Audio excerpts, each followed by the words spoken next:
Uma ótima noite a todos. Vamos então iniciando mais essa reunião. Sempre gratos a Deus Pai, nosso Criador, a Jesus Cristo, nosso Mestre, a Frei Fabiana de Cristo. E sempre gratos a cada Espírito que amorosamente nos ampara, nos fortalece. Que luz se faça nessa noite, que luz se faça em nosso lar, que luz se faça em todos os lares da terra. Nós trouxemos hoje do livro Alerta, que é um texto do Divaldo, discografado pelo Divaldo Pereira Franco,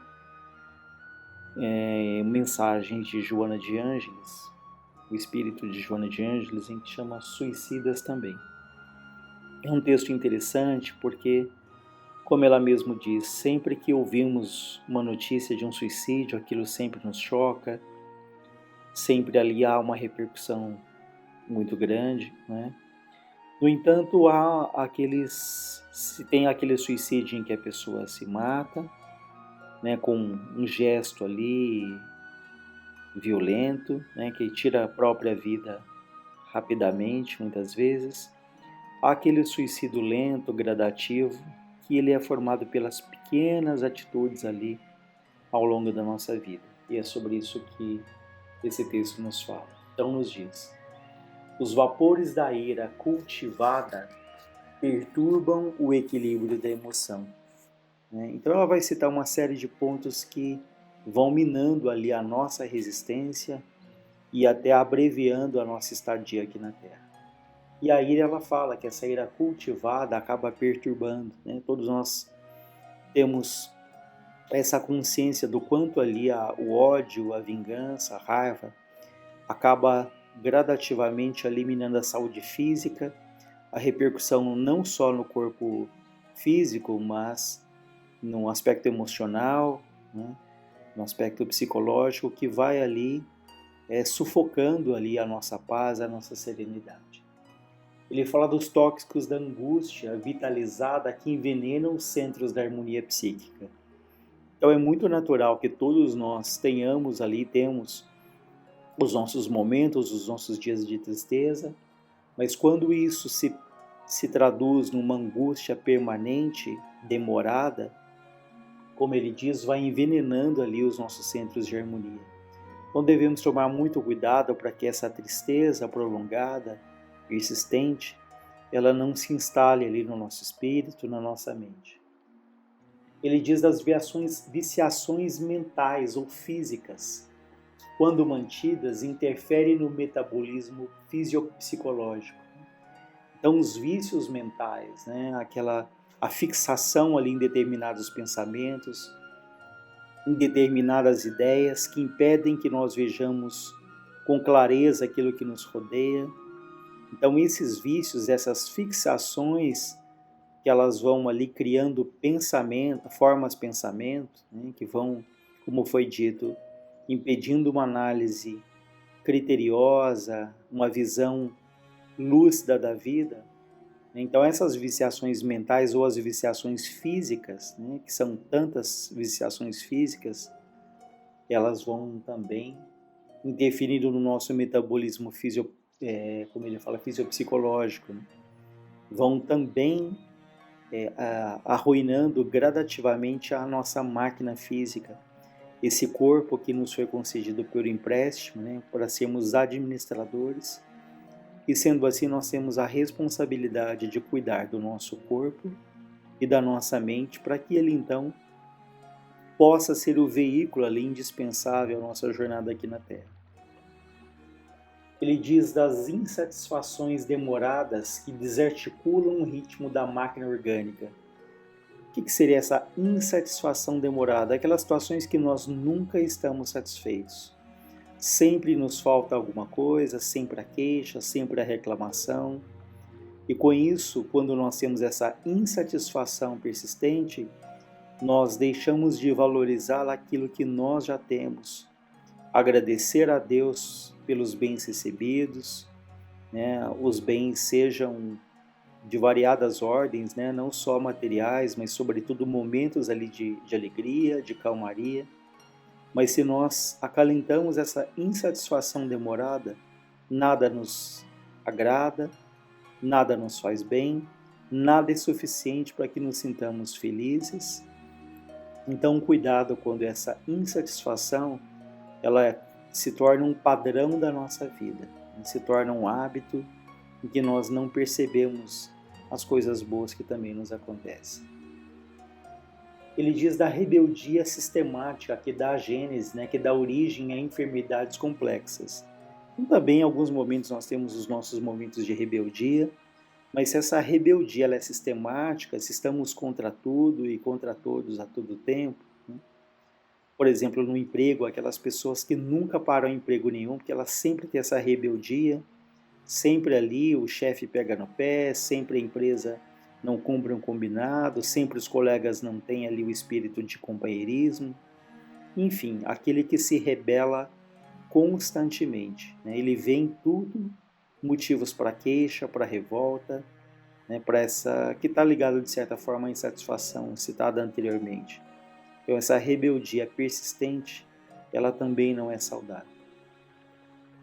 O ciúmes, que ele fala que envelhece o caráter e desconcerta a vida, esse ciúme, esse apego, esse sentimento de posse, que também está muito ligado à nossa própria insegurança, porque se eu confio em mim, se eu tenho essa segurança, eu não dependo tanto do outro, eu não desejo a posse do outro, eu não exijo que o outro ali tenha uma vida que esteja à minha disposição.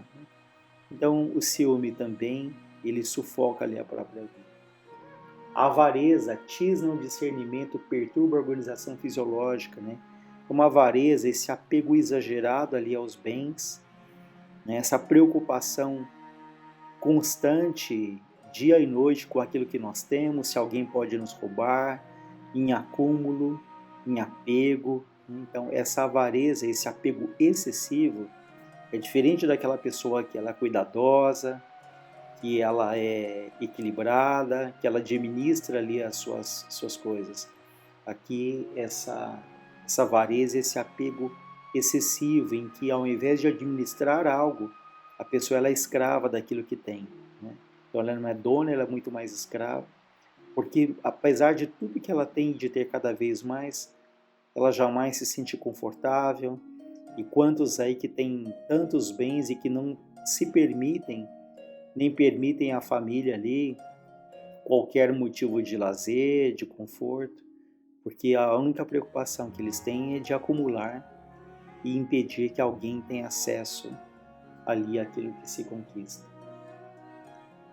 Ele diz: quantos cultivam esses e outros semelhantes vírus perigosos que adoecem e avançam incessantemente para o autocídio total. Ou seja, são pontos em que é uma espécie de um suicídio lento, vagaroso, gradativo, em que não se percebe. Aquele exemplo sempre dado de uma árvore que ela está apodrecendo. Às vezes uma árvore ali, ela pode ser derrubada com um golpe afiado de um machado, e outras vezes é uma árvore que está apodrecendo, mas aparentemente, olhando ali, ela parece ser uma árvore saudável, mas ela está ali coberta, inundada por cupins.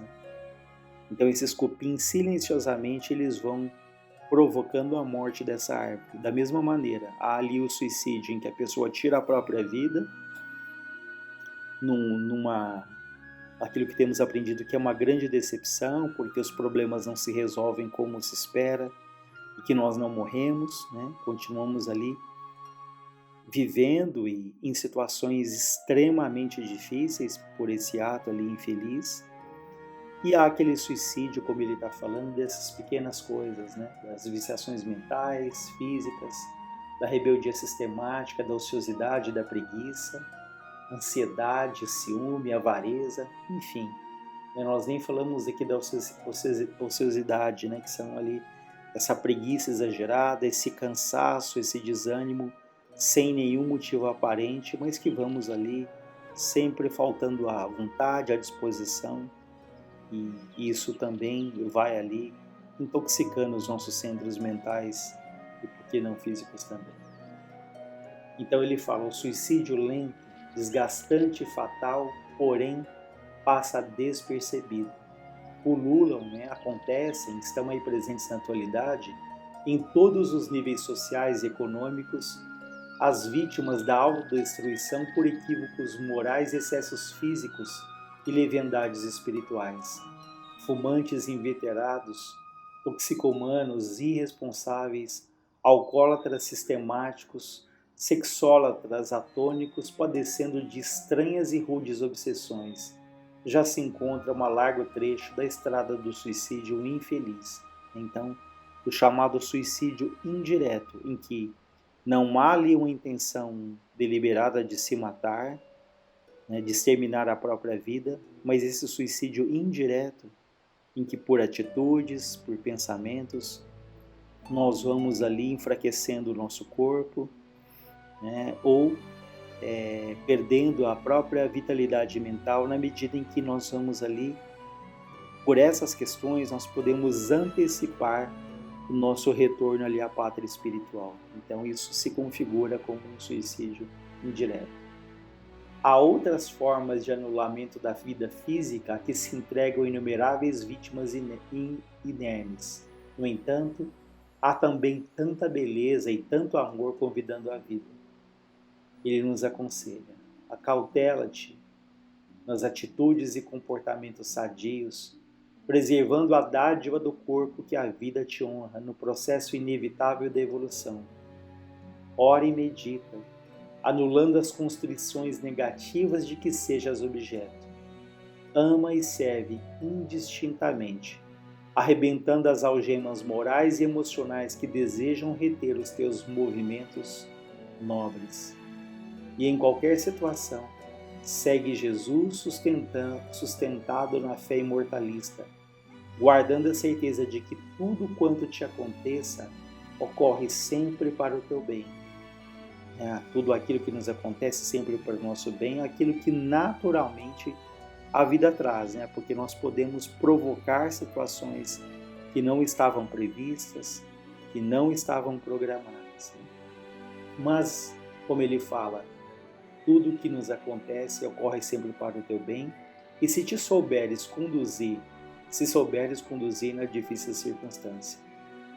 Então veja, tudo acontece para o bem, se te souberes conduzir, ou seja, não é aquilo que nos acontece, mas é sempre a maneira como nós lidamos com aquilo que nos acontece, como reagimos. Por fim, tenha em mente que a madrugada colore a treva suavemente, enquanto a sombra campeia, e que a ressurreição ditosa, feliz, chegará somente após a passagem pelo túmulo, onde todos despertam para a realidade insofismável da vida. Então nós podemos e devemos criar muitos momentos de alegria aqui na Terra. Se é um mundo ainda de provas e expiações, que temos as tristezas, as nossas lutas, há também momentos de paz e serenidade que eles devem ser construídos, que eles devem ser cultivados, que eles devem ser agradecidos, percebidos e agradecidos quando eles ocorrem na nossa vida. Sem a ilusão de que teremos todos aqui uma felicidade total, só teremos alegria, é porque essa verdadeira alegria, ela ocorrerá depois dependendo de como vivemos aqui na Terra. Enfim, aprendamos ali com a dor, com o sofrimento, mas não deixemos jamais de agradecer, de viver, de construir esses momentos de paz, de alegria que a vida oferece ali a todos nós.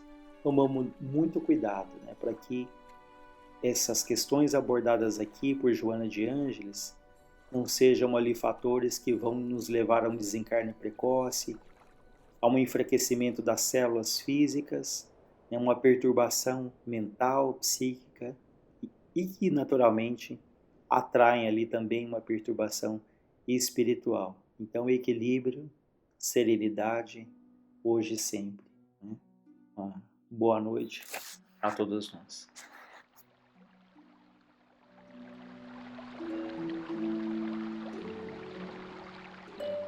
Boas noites. Então, dando continuidade à nossa reunião de hoje, vamos abordar o que é conhecido como a ética cristã ou a moral cristã, que está toda sintetizada no Sermão da Montanha, né? E as curiosidades aqui são que, por exemplo, o Sermão da Montanha nos chegou por Lucas, né, através do capítulo 6, versículo 17 a 36. Porém, também e principalmente através de Mateus, nos capítulos 5, 6 e 7, ou seja, o detalhamento, a descrição do Sermão da Montanha feita por Mateus, ela é expressivamente mais volumosa, né?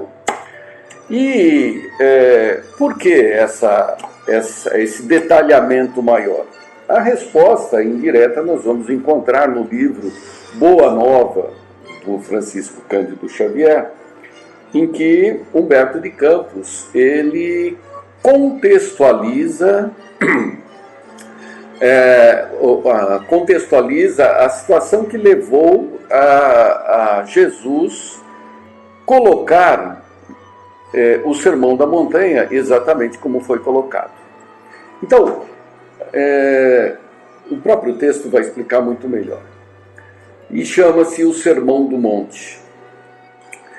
Difundidas as primeiras claridades da Boa Nova, todos os enfermos e derrotados da sorte habitantes de Corazim, Madalena, Betsaida e Balmanuta e outras aldeias importantes do lago enchiam as ruas de Cafarnaum em turbas ansiosas. Os discípulos eram os mais visados pela multidão, por motivo do permanente contato em que viviam com o seu mestre. De vez em quando, Felipe era assaltado, abordado, em caminho por uma onda de doentes. Pedro tinha a casa rodeada de criaturas desalentadas e tristes. Todos queriam o auxílio de Jesus, o benefício imediato de sua poderosa virtude. Então era um assédio sobre todo o grupo, né? Que já era constituído pelos discípulos, né? Aos primeiros dias do apostolado, um pequeno grupo de infelizes procurou Levi na sua confortável residência. Levi é aquele que futuramente nós vamos ter conhecido como Mateus, né? Era Levi, Tadeu e Tiago, eles eram filhos de Alfeu e Cleofás, né? Então esse que nós vamos falar no Levi, no fim é Mateus, né? Então vamos lá. Aos primeiros dias do apostolado, um pequeno grupo de infelizes procurou Levi na sua confortável residência. Desejavam explicações sobre o evangelho do reino, de modo a trabalharem com mais acerto na observância dos ensinamentos do Cristo. O coletor da cidade manifestou certa estranheza, porque Mateus, Levi, ele era coletor de impostos, assim como seu pai Alfeu, né? Afinal, disse ele aos infortunados que o procuravam, o novo reino congregará todos os corações sinceros e de boa vontade, que desejam irmanar-se como filhos de Deus.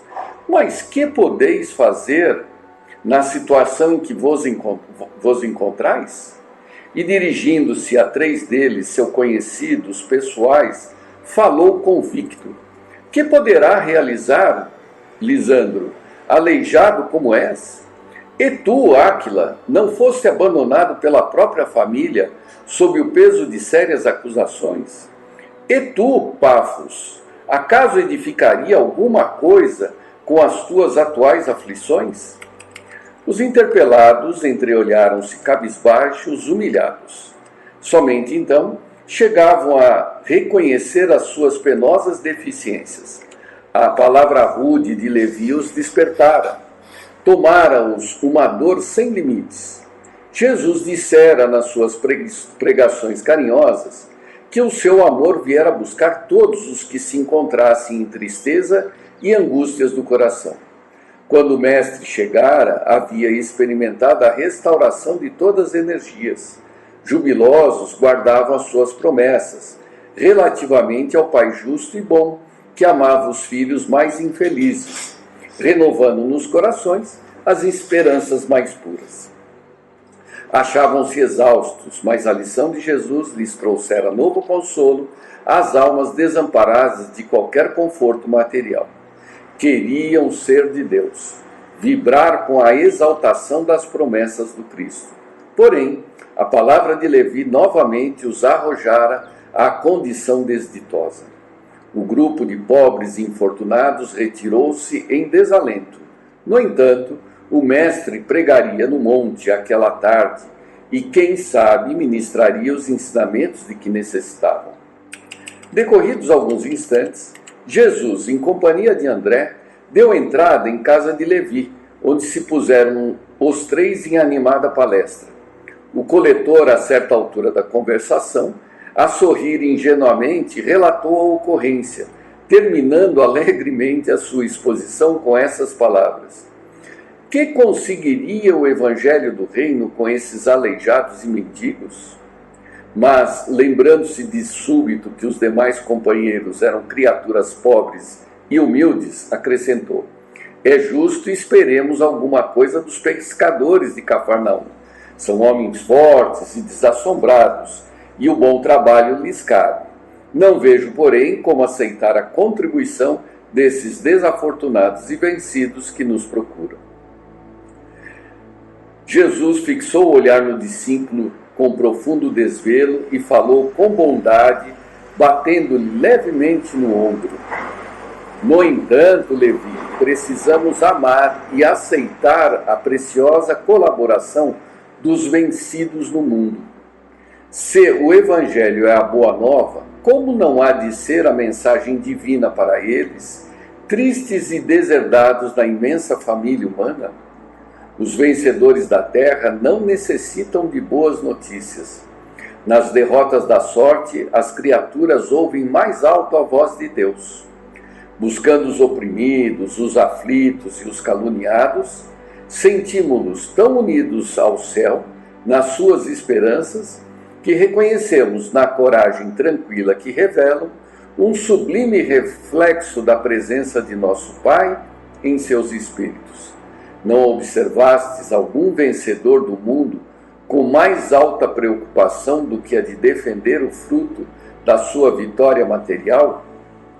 Ou seja, o desprendimento material compulsório dos infelizes, imposto pelo mundo, os aproxima de Deus. No fim é isso.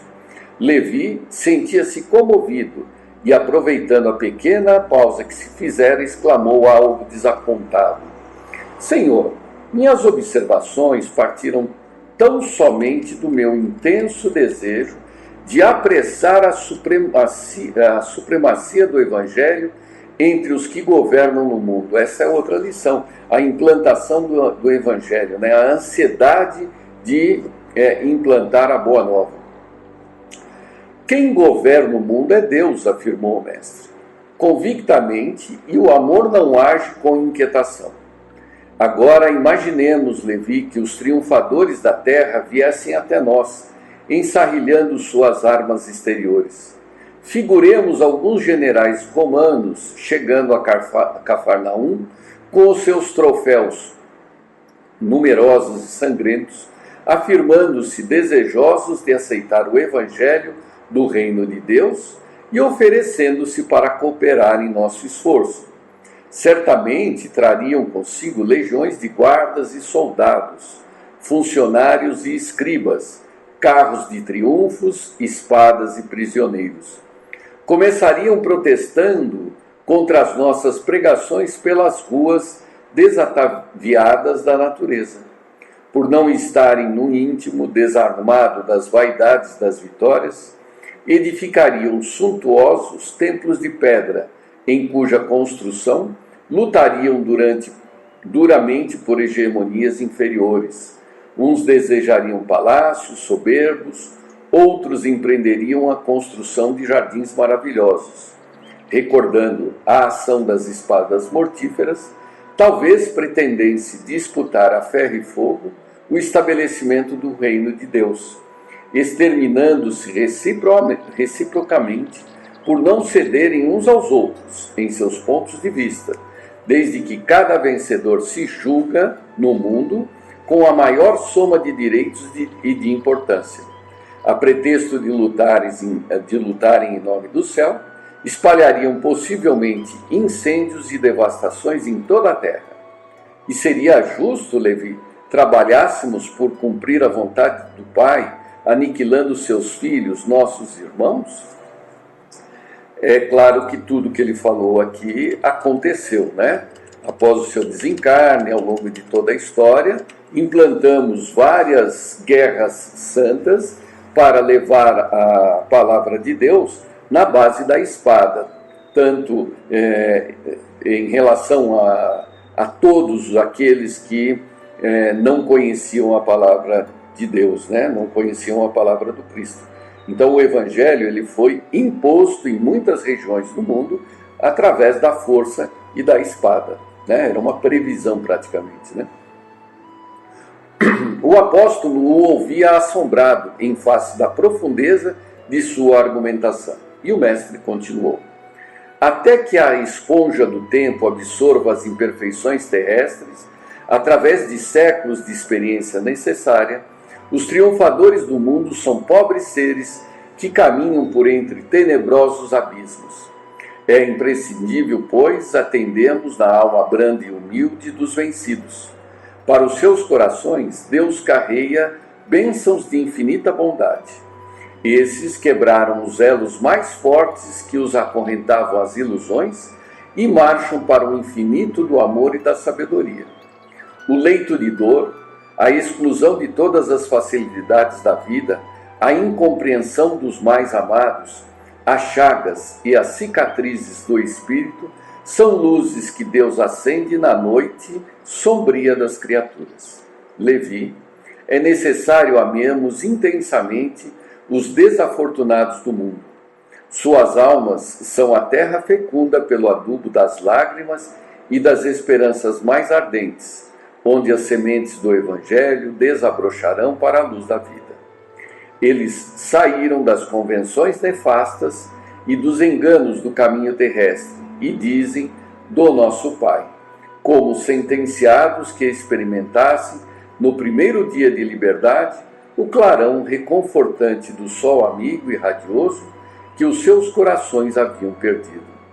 E também sobre os vencidos da sorte, sobre os que suspiram por um ideal mais santo e mais puro do que as vitórias fáceis da terra, que o Evangelho assentará suas bases divinas.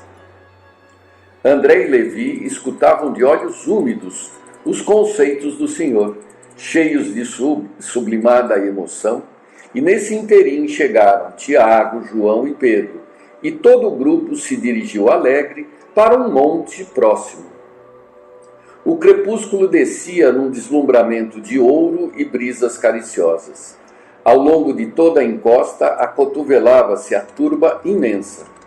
Muitas centenas de criaturas se aglomeravam ali, a fim de ouvirem a palavra do Senhor, dentro da paisagem que se aureolava dos brilhos singulares de todo o horizonte pincelado de luz. Eram velhinhos trêmulos, lavradores simples e generosos, mulheres do povo agarradas aos filhinhos. Entre os mais fortes e sadios, viam-se cegos e crianças doentes, homens maltrapilhos exibindo as verminas que lhes corroíam as mãos e os pés. Todos se comprimiam ofegantes. Ante os seus olhares felizes, a figura do mestre surgiu na iminência enfeitada de verdura, onde perpassavam brandamente os ventos amigos da tarde, deixando perceber que se dirigia aos vencidos e sofredores do mundo, e como que esclarecendo o espírito de Levi, que representava a aristocracia intelectual entre os seus discípulos, na sua qualidade de cobrador dos tributos populares. Jesus, pela primeira vez, pregou as bem-aventuranças celestiais. Sua voz caía como bálsamo eterno sobre os corações desditosos. Bem-aventurados os pobres e os aflitos. Bem-aventurados os sedentos de justiça e misericórdia. Bem-aventurados os pacíficos e os simples de coração. Por muito tempo falou do reino de Deus, onde o amor edificaria maravilhas perenes e sublimadas. Suas promessas pareciam dirigidas a um incomensurável futuro humano. Do alto do monte, soprava um vento leve em deliciosas vagas de perfume. As brisas da Galileia se haviam impregnado da virtude poderosa e indestrutível daquelas palavras, e, obedecendo a uma determinação superior, iam espalhar-se em todos os aflitos da terra. Quando Jesus terminou a sua alocução, algumas estrelas já brilhavam no firmamento, como radiosas bênçãos divinas. Muitas mães sofredoras e oprimidas, com suave fulgor nos olhos, lhe trouxeram os filhinhos para que ele os abençoasse. Anciães, de frontes nevadas pelos invernos da vida, lhe beijavam as mãos. Cegos e leprosos rodeavam-no com um semblante sorridente e diziam: Bendito seja o Filho de Deus. Jesus acolhia-os satisfeitos, enviando a todos o sorriso de sua afeição. Levi sentiu que, naquele crepúsculo inovidável, uma emoção diferente lhe dominava a alma. Havia compreendido os que abandonam as ilusões do mundo para se elevarem a Deus. Observando as filas dos humildes populares que se retiravam, tomados do imenso conforto, o discípulo percebeu que os pobres amigos que o visitaram à tarde desciam um monte, abraçados com uma expressão de grande ventura, como se os animassem um júbilo sem limite. O coletor de Cafarnaum aproximou-se e o saudou, transbordante de alegria, compreendendo que o ensino do Mestre, em toda a sua luz, abrangia o porvir infinito do mundo. Grande esperança e indefinível paz lhe haviam penetrado o âmago do ser. No dia imediato, o ex-publicano abriu suas portas a todos os convivas daquele crepúsculo memorável. Jesus participou da festa, partiu o pão e se alegrou com eles. E quando Levi abraçou o aleijado Lisandro, com a sinceridade de sua alma fiel, o mestre o contemplou enternecido e disse: Levi, meu coração se rejubila hoje contigo, porque são também bem-aventurados todos os que bem-aventurados todos os que ouvem e compreendem a palavra de Deus. O texto fala por si só, né? Então vamos aproveitando essa emoção que nos toma, dirigindo a prece que o Senhor nos ensinou. Pai nosso que estás nos céus, santificado seja o teu nome, venha a nós o teu reino. Seja feita a tua vontade, assim na terra como nos céus. O pão nosso de cada dia nos dai hoje e sempre. Perdoa, Senhor, as nossas dívidas, assim como perdoarmos aos nossos devedores. Não nos deixeis cair em novas tentações, mas livra-nos do mal que existe dentro de nós mesmos, porque é teu reino, o poder, a glória, a justiça, a esperança e o amor para todo sempre. Que assim seja. Boas noites, boa semana a todos.